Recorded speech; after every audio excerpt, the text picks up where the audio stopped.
Eccoci qua mister, la partita per voi dal risultato negativo, ma che era partita molto bene e magari pensavo di portarla a casa.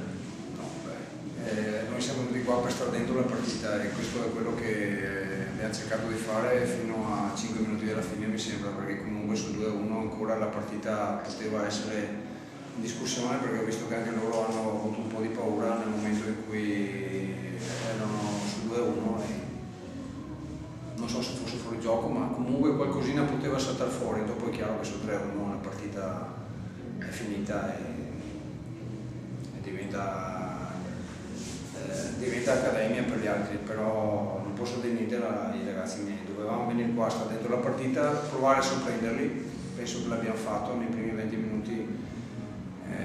2 o 3 situazioni oltre il gol sono saltate fuori e poi la qualità loro è normale, vince il più bravo alla fine, per cui non posso stare qua a recriminare su niente. Ha vinto la squadra più forte alla fine dei 95 minuti e io comunque sono orgoglioso della partita che hanno fatto i miei. Pertanto avete disfruttato finché avete potuto la partita che era stata preparata, poi magari ha pesato qualche assenza, qualche squalifica?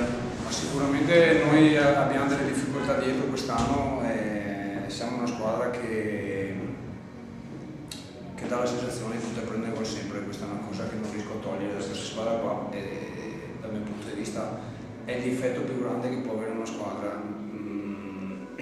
Giocavamo anche contro il capocannoniere del campionato ed è evidente che se tu lo porti come abbiamo fatto noi dopo l'1-0 per 10 minuti in casa tua, noi li abbiamo tenuti per 10 minuti dentro l'area nostra, ci siamo passati troppo dopo l'1-0 ed è evidente che prima o dopo prendi gol.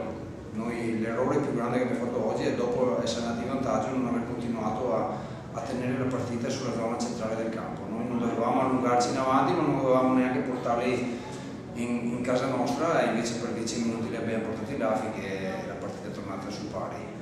In questo momento abbiamo quell'obiettivo là, entrare sui playout.